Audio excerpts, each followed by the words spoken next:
வணக்கம். ஷியாவோட குட்டி ஃபார்முக்கு உங்களை அன்போடு அழைக்கிறேன். இன்றைக்கி வீடியோ வந்து கனவு தோட்டத்துலேருந்து தான் வந்துட்டுருக்குது. ஆமாங்க, நம்ம கனவு தோட்டத்தில் வந்து ரொம்ப நீண்ட நாள் ஆசையான வெங்காயம் வளர்க்குறது தான். நான் ஃபைனலாக வெங்காயம் விதைக்கலான்ற ஒரு ஸ்டேட்டுக்கு வந்தாச்சு. ஸோ நாங்கள் வந்து எப்படி பார்த்து எடுத்தேன் அப்படின்னாக்கா, எனக்கு அதை பற்றி வழிமுறையும் தெரியல. ஆள் விட்டு எடுக்கலாம் அப்படின்னாக்கா நம்ம கமர்ஷியலாக செலவு பண்ணுற அளவுக்கு இங்கே வந்து நம்ம வந்து பணம் பண்ணுற நோக்கத்தில் எடுக்கல. அதனால் எனக்கு அது செலவு பண்ணுறது சரியானும் தெரியல. ஏன்னா லேபர் கூலி தான் இருக்கிறதுலையே ஜாஸ்தி. ஸோ நான் யூடியூப்பில் ஒரு சில வழிமுறைகள் படித்து பார்த்துட்டு அதை இம்ப்ளிமெண்ட் பண்ணுவோன்னு சொல்லி பண்ணது. இந்த பெய்த மழைக்கு வந்து ஒரு நன்றி. ஏன்னா இந்த வெயில் ஆரம்பித்ததுக்கப்புறம் மழை பெஞ்சதுனால தான் எங்களால் இது வந்து ஈஸியாக கொஞ்சம் பார் வந்து கொஞ்சம் இழுக்க முடிஞ்சுது. இது வந்து எப்படின்னா நம்மளோட ஒரு பாரம்பரிய முறைன்னு சொல்லிட்டு ஒரு யூடியூப்பில் பார்த்தேன். அதாவது ஒரு குழி வந்து குப்பை குழியும் ஒரு குழி வந்து வெங்காயம் நடுறதுக்குன்னு சொல்லிட்டு அந்த பாத்திகளுக்கு நடுவில் இருக்கும் இல்லைங்களா கேப், அதை வந்து பிரிச்சிருந்தாங்க. அந்த குப்பை குழியில் வந்து நம்ம மெனியூரை நிரப்பிட்டோம், அந்த தொழு உரம் நிரப்பிட்டோம், இல்லை நம்ம களை எடுக்கிற செடிகளை அதில் போட்டோம் அப்படின்னா அதனுடைய அந்த சத்தோடைய இந்த சைடு இருக்கக்கூடிய வெங்காயம் வளரும். அதிகப்படியான தண்ணி நிற்கும் போது அந்த தண்ணி வந்து அந்த குப்பை உறிஞ்சி வச்சுக்கும்னு சொல்லிட்டு படித்தேன். சரி, இது ஈஸியாக தானே இருக்குன்னு இதே முயற்சி பண்ணேன்.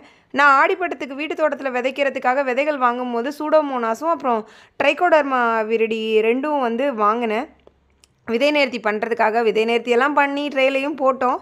பட் சக்ஸஸ் ஆகலை. ஏன்னா இங்கே குரங்கு ரொம்ப தொல்லையாக இருந்ததுனால எனக்கு ஒரு ஆர்வமும் இல்லாமல் போயிடுச்சு. அதுக்கப்புறம் இதை கொஞ்சம் என்ன சொல்லியிருந்தாங்கன்னா தண்ணியில் கலக்கி அதை நனைச்சி கொடுக்கலான்ற மாதிரி சொல்லியிருந்தாங்க. எனக்கு கொஞ்சம் பயம். ஏன்னா வெங்காயம் கொஞ்சம் சென்சிட்டிவ் டு தண்ணி, அழுகிடுச்சுன்னா என்ன பண்ணுறது அப்படிங்கிற பயத்தில் இந்த மாதிரி கொஞ்சம் பேஸ்ட் பண்ணிக்கிட்டு இருந்த வெங்காயத்தை வந்து இதில் போட்டு கிளறினேன். இந்த முறை சரியாக தப்பான்னு கூட தெரியல. ஜெயிச்சோன்னா இது கரெக்டுன்னு எடுத்துக்கலாம், இல்லாட்டி அடுத்த கட்டம் வேறு மாற்று வழி தான் பண்ணணும். ஸோ இருக்கிற வெங்காயத்தில் 5 கிலோ வெங்காயத்தில் ஒரு பாதி வெங்காயம் வந்து கொட்டினேன்.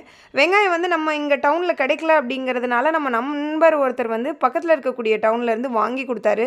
வெங்காயம் ரொம்ப நல்லா இருந்தது. பட் இது நாட்டு வெங்காயமா ஹைப்ரிடாங்கிறது வந்து எனக்கு தெரியல. நான் அவர்கிட்ட கேட்கணும் மறுபடியும். அது மாதிரி இது விளைஞ்சதுக்கப்புறம் காமிக்கிறேன். விளைஞ்சது அப்படின்னாக்கா அப்போது நீங்கள் சொல்லுங்கள் இது என்ன வெங்காயம் அப்படின்ட்டுன்னு. ஸோ இது வந்து நல்லா கோட் ஆகிற மாதிரி பண்ணிவிட்டு அதுக்கப்புறமா கொஞ்சம் நேரம் வந்து அது ஊற வச்சுட்டு பிறகு வந்து பாத்திகளில் நடுறதுக்கான வேலையை வந்து ஆரம்பித்தேன். அம்மா கூட ஹெல்ப் பண்ணாங்க. பாப்பாவும் ரொம்ப ஆர்வமாக இறங்கினாங்க. அந்த நம்ம மரக்கன்று வைக்கும் போதெல்லாம் நிறைய குப்பைகள் அள்ளி கொட்டினாங்க, உளுந்து வரைச்சாங்க.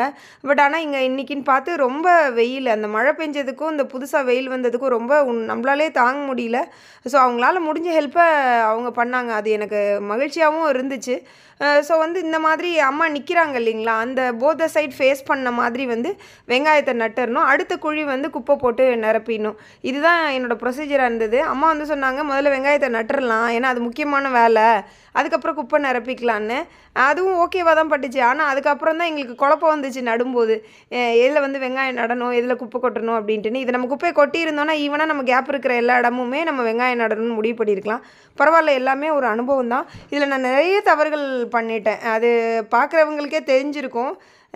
நான் வந்து அடுத்தடுத்த வீடியோக்களில் நான் என்னென்ன தப்பு பண்ணேன் அப்படிங்கிறத வந்து நான் கண்டிப்பாக சொல்லணும். அப்போ தான் வந்து என்ன மாதிரி ட்ரை பண்ணுற யாருக்காவது வந்து அது உதவிகரமாக இருக்கும்.